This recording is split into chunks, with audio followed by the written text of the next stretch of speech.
आतंक पर पीएम मोदी का करारा हमला, दुश्मन कहीं भी हो हौंक दिया जाएगा। कानपुर दौरे पर प्रधानमंत्री ने कनपुरिया अंदाज में दुश्मन देश को आतंकवाद पर दिया करारा जवाब। कहा, ऑपरेशन सिंदूर के दौरान गिड़गिड़ाने वाला दुश्मन धोखे में न रहे, ऑपरेशन सिंदूर अभी खत्म नहीं हुआ। पीएम बोली, भारत हर आतंकी हमले का करारा जवाब देगा। समय, तरीका और शर्तें हमारी सेनाएं तय करेंगी। भारत अब आटम बम की गीदड़ भभकी से नहीं डरेगा और न ही उसके आधार पर कोई फैसला लेगा। प्रधानमंत्री, आतंक के आका और आतंक परस्त सरकार को भारत एक ही नजर से देखेगा। पाकिस्तान का स्टेट और नॉन स्टेट एक्टर का खेल अब नहीं चलने वाला। पीएम मोदी ने कानपुर में बटन दबाकर 47,600 करोड़ रुपए की 15 विकास परियोजनाओं का दिया उपहार।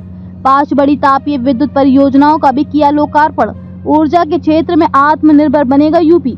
पीएम ने मेट्रो स्टेशन के विस्तार को भी दिखाई हरी झंडी। विभिन्न योजनाओं के लाभार्थियों को चेक भी किया वितरित। प्रधानमंत्री नरेंद्र मोदी ने शुक्रवार को कानपुर में हजारों करोड़ रुपए की विकास परियोजनाओं का लोकार्पण और शिलान्यास करते हुए एक बार फिर आतंक और पाकिस्तान पर करारा हमला किया। उन्होंने कहा कि भारत में आतंक के खिलाफ अपनी लड़ाई में 3 सूत्र स्पष्ट रूप से तय कर दिए हैं। पहला, भारत हर आतंकी हमले का करारा जवाब देगा। उसका समय, जवाब देने का तरीका और जवाब देने की शर्तें हमारी सेनाएं खुद तय करेंगी। दूसरा, भारत अब एटम बम की गीदड़ भभकी से नहीं डरेगा और न ही उसके आधार पर कोई फैसला लेगा। तीसरा, आतंक के आका और आतंक परस्त सरकार को भारत एक ही नजर से देखेगा। पाकिस्तान का स्टेट और नॉन स्टेट एक्टर का खेल अब नहीं चलने वाला है। अगर मैं सीधे कनपुरिया भाषा में कहूँ तो दुश्मन कहीं भी हो हौंक दिया जाएगा। इस दौरान पीएम मोदी ने बटन दबाकर 47,600 करोड़ रुपए की 15 विकास परियोजनाओं का उपहार दिया। पीएम ने चुन्नीगंज मेट्रो स्टेशन पर सजकर खड़ी मेट्रो ट्रेन को हरी झंडी दिखाकर रवाना किया। इस ट्रेन में वंचित वर्ग के बच्चों ने सफर तय किया। इस दौरान पीएम ने विभिन्न योजनाओं के लाभार्थियों को चेक भी वितरण किया। पीएम मोदी ने कहा कि कानपुर में विकास का ये कार्यक्रम 24 अप्रैल को होने वाला था, लेकिन पहलगाम हमले के कारण मुझे अपना कानपुर दौरा रद्द करना पड़ा। पहलगाम में हुए आतंकी हमले में हमारे कानपुर के बेटे शुभम द्विवेदी भी इस बर्बरता का शिकार हुए। उनके परिवार की पीड़ा, कष्ट और आक्रोश हम सब महसूस कर सकते हैं। हमारी बेटियों बहनों का वही आक्रोश ऑपरेशन सिंदूर के रूप में पूरी दुनिया ने देखा है। हमने पाकिस्तान में आतंकियों के ठिकानों को घर में घुसकर सैकड़ों मील अंदर जाकर तबाह कर दिया। हमारी सेना ने ऐसा पराक्रम किया कि पाकिस्तानी सेना को गिड़गिड़ाकर युद्ध रोकने की मांग करने पर मजबूर होना पड़ा। स्वतंत्रता संग्राम की धरती से सेना के शौर्य को बार बार सैल्यूट करता हूँ। मैं फिर कहना चाहता हूँ, ऑपरेशन सिंदूर के दौरान जो दुश्मन गिड़गिड़ा रहा था वह किसी धोखे में न रहे। ऑपरेशन सिंदूर अभी खत्म नहीं हुआ है। पीएम मोदी ने कहा कि ऑपरेशन सिंदूर में दुनिया ने भारत की स्वदेशी हथियारों और मेक इन इंडिया की ताकत भी देखी है। हमारे भारतीय हथियारों ने ब्रह्मोस मिसाइल ने दुश्मन के घर में घुसकर तबाही मचाई है। जहाँ टारगेट तय किया वह धमाके किए। ये ताकत हमें आत्मनिर्भर भारत के संकल्प से मिली है। एक समय था जब भारत अपनी सैन्य जरूरतों के लिए, अपनी रक्षा के लिए दूसरे देशों पर निर्भर था। हमने उन हालातों को बदलने की शुरुआत की। ये पूरे यूपी के लिए गर्व की बात है कि डिफेंस सेक्टर में आत्मनिर्भरता में वह बड़ी भूमिका निभा रहा है। जैसे कानपुर में पुरानी ऑर्डिनेंस फैक्ट्रियां हैं, वैसी ऑर्डिनेंस फैक्ट्रियों को हमने बड़ी आधुनिक कंपनियों में बदल दिया है। आज यूपी में देश का बड़ा डिफेंस कॉरिडोर बन रहा है। इस कॉरिडोर का कानपुर नोड रक्षा क्षेत्र में आत्मनिर्भर भारत का बड़ा केंद्र है। एक समय यहाँ से पारंपरिक उद्योग पलायन कर रहे थे, वहाँ अब डिफेंस सेक्टर की बड़ी कंपनियां आ रही हैं। यहाँ पास में ही अमेठी में AK-20 राइफल का निर्माण शुरू हो चुका है। ऑपरेशन सिंदूर में जिस ब्रह्मोस मिसाइल ने दुश्मनों को सोने नहीं दिया, उस ब्रह्मोस मिसाइल का नया पता है उत्तर प्रदेश। भविष्य में कानपुर और यूपी भारत को डिफेंस का नया एक्सपोर्टर बनाने में सबसे आगे रहेंगे। यहाँ नई फैक्ट्रियां लगेंगी, बड़े पैमाने पर निवेश आएगा। यहाँ के हजारों युवाओं को रोजगार के अच्छे अवसर मिलेंगे। पीएम मोदी ने कहा, यूपी और कानपुर को नई ऊंचाई पर लेकर जाना डबल इंजन सरकार की पहली प्राथमिकता है। ये तभी होगा जब यहाँ पर उद्योगों को बढ़ावा मिलेगा, जब कानपुर का पुराना गौरव फिर से लौटेगा। पिछली सरकारों ने आधुनिक उद्योगों की जरूरतों को नजरअंदाज करके रखा था। कानपुर से उद्योगों का पलायन होता गया। परिवारवादी सरकारें आंख बंद करके बैठे रही। नतीजा केवल कानपुर ही नहीं, पूरा यूपी पीछे हो गया। राज्य की औद्योगिक प्रगति के लिए 2 सबसे जरूरी शर्तें हैं। पहली, ऊर्जा क्षेत्र में आत्मनिर्भरता और दूसरी, इंफ्रास्ट्रक्चर और कनेक्टिविटी। आज यहाँ कई पावर प्लांट्स का लोकार्पण हुआ है, जो यूपी के ऊर्जा जरूरत को पूरा करने के लिए बहुत बड़ा कदम है। इन पावर प्लांट्स के बाद यूपी में बिजली की उपलब्धता और बढ़ेगी। इससे यहाँ के उद्योगों को भी गति मिलेगी। आज 47,000 करोड़ रुपए से अधिक की लागत के कई और विकास परियोजनाओं का लोकार्पण और शिलान्यास किया गया है। या बुजुर्गों को मुफ्त इलाज के लिए आयुष्मान व वंदना कार्ड भी दिए गए हैं। अन्य योजनाओं के लाभार्थियों को भी आर्थिक मदद प्रदान की गई है। ये योजनाएं, ये विकास कार्य कानपुर और यूपी की प्रगति के लिए हमारे कमिटमेंट को दिखाते हैं। आज केंद्र और प्रदेश की सरकार आधुनिक और विकसित यूपी के निर्माण के लिए काम कर रहे हैं। इसी का परिणाम है जो इंफ्रास्ट्रक्चर, जो सुविधा, जो संसाधन बड़ी बड़ी मेट्रो सिटीज में होते हैं वे सब आप अपने कानपुर में भी देखने लगे हैं। कुछ साल पहले हमारी सरकार ने कानपुर को पहली मेट्रो की सौगात दी थी। आज कानपुर मेट्रो की ऑरेंज लाइन कानपुर सेंट्रल तक पहुंच गई है। पहले एलिवेटेड और अब अंडरग्राउंड। इस तरह का मेट्रो नेटवर्क कानपुर के महत्वपूर्ण इलाकों को जोड़ रहा है। कानपुर मेट्रो का ये विस्तार कोई साधारण प्रोजेक्ट नहीं है। कानपुर मेट्रो इस बात का सबूत है कि अगर सही इरादों, मजबूत इच्छा शक्ति और नेक नियत वाली सरकार हो तो देश के विकास के लिए, प्रदेश के विकास के लिए कैसे ईमानदारी से प्रयास होते हैं। पीएम मोदी ने कहा कि आज कानपुर और यूपी विकास के नए कीर्तिमान गढ़ रहा है।